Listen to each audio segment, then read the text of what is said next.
Masters of innovation.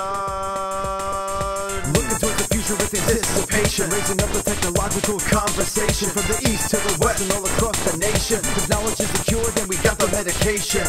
We're the masters of innovation, the masters of innovation. We're the masters of innovation, the masters of innovation.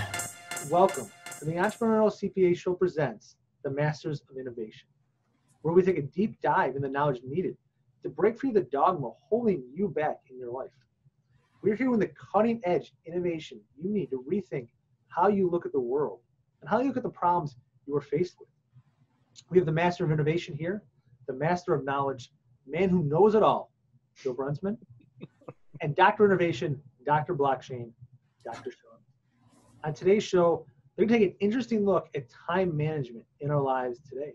So without further ado, turn it over to Dr. Sean.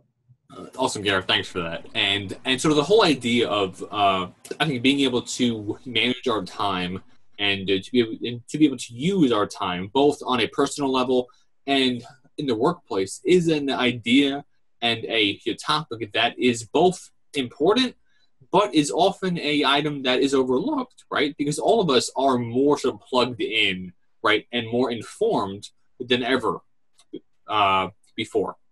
But sort of now the whole challenge is just how to balance all of this information, all of this data, and all of those headlines, right, that are coming into us on a constant basis, on our phones, on our tablets, in our email, and our coworkers, right? So how to balance all of that and how to sort of pick out what trends, headlines, and actual stories are actually important for us going forward, and more importantly, are going to help us actually add some value, right, internally and externally, right, to our clients now and in the future. And so for that, I'm going to toss it down to our expert in this area, Joe.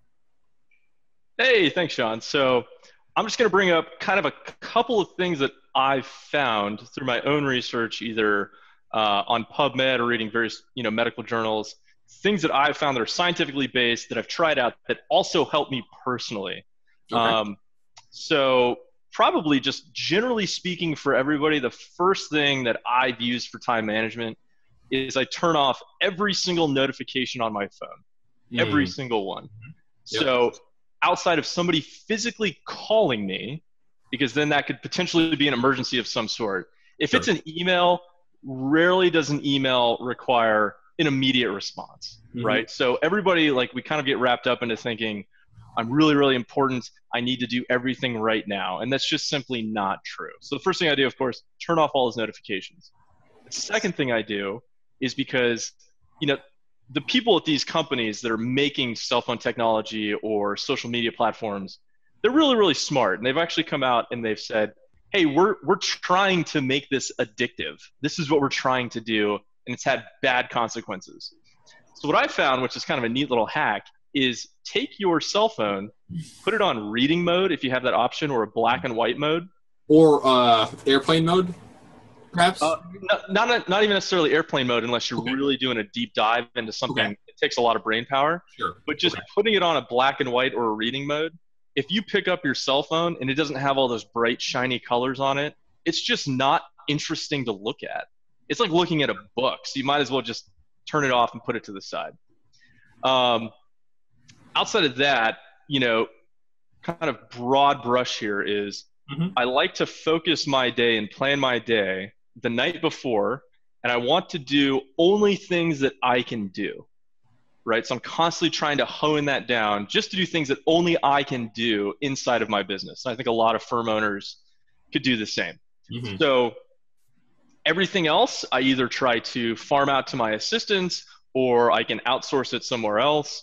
But, rudimentary tasks that would take a long amount of time, I know that other people can do that. So I'm not, so wrapped into, I have to do everything that I end up doing nothing at all. True. Yeah, no, and I do think that sort of that whole thing, right? And I was actually at a conference in person, I guess back in June when I heard this this phrase or quote said, right? Don't be too busy being busy that you forget to actually do something of any value, right? And so I do think that sort of all of the updates and pings and Twitter, Instagram, Facebook, email, and all of those options out there they are awesome tools, right? They're excellent tools and also excellent mediums to communicate data out there. But it's up to us, right, to sort of be proactive and to be able to sort of almost filter, right, that information coming into us if we are trying to focus on any higher level tasks or sort of work that we are doing, right, both internally or externally.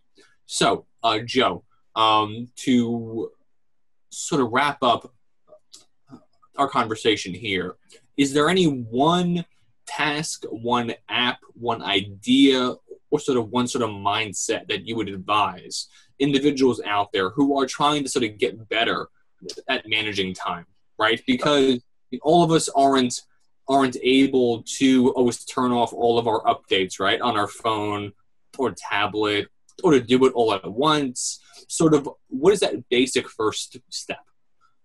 So what I like to do, bring it kind of down to the macro level. Okay. So outside of, planning your day and kind of the big broad strokes, to bring it really down into like the personal level, my favorite time management application is called a Pomodoro timer. Okay. So Pomodoro, if any Italian speakers are out there, it's Italian for tomato. And it's literally because people started with little tomato-looking timers. And you can set it up where you work for 20 minutes in depth. And if you break that concentration, you have to start back over. And then you get 5 minutes of rest. And you can, walk out the office, go get a coffee, do whatever you want. And then with that, I always do the hardest thing of my day first, because that way I'm not worrying about trying to get it done the rest of the day. Do the hardest thing first, 20 minutes on, 5 minutes off. And then there's a longer rest break after an hour. That has been the best time management hack I've ever had in my life. I used it when I was a naval officer. I'm using it in grad school. I use it when I write articles. I use it when I do, insurance comparisons, the full 9 yards, applicable to anything. Anybody can use it. Super helpful. That is excellent right there. And I do think, and I've read a whole bunch of articles on that, sort of that focused effort is worth, exponentially more, right, than hours that are spent sort of almost focused on it.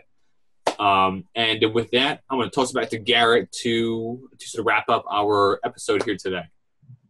That's great, guys. Our Masters of Innovation has some great stuff to talk about today in terms of time management, how to do it, how to stay on top of it, how to think about it differently in your life.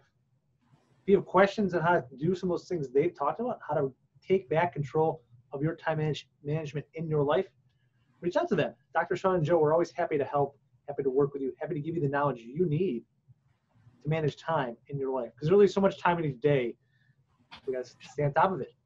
So with that, thank you for watching. Remember, be a master of innovation in your life. Embrace change and the knowledge you need to drive that change.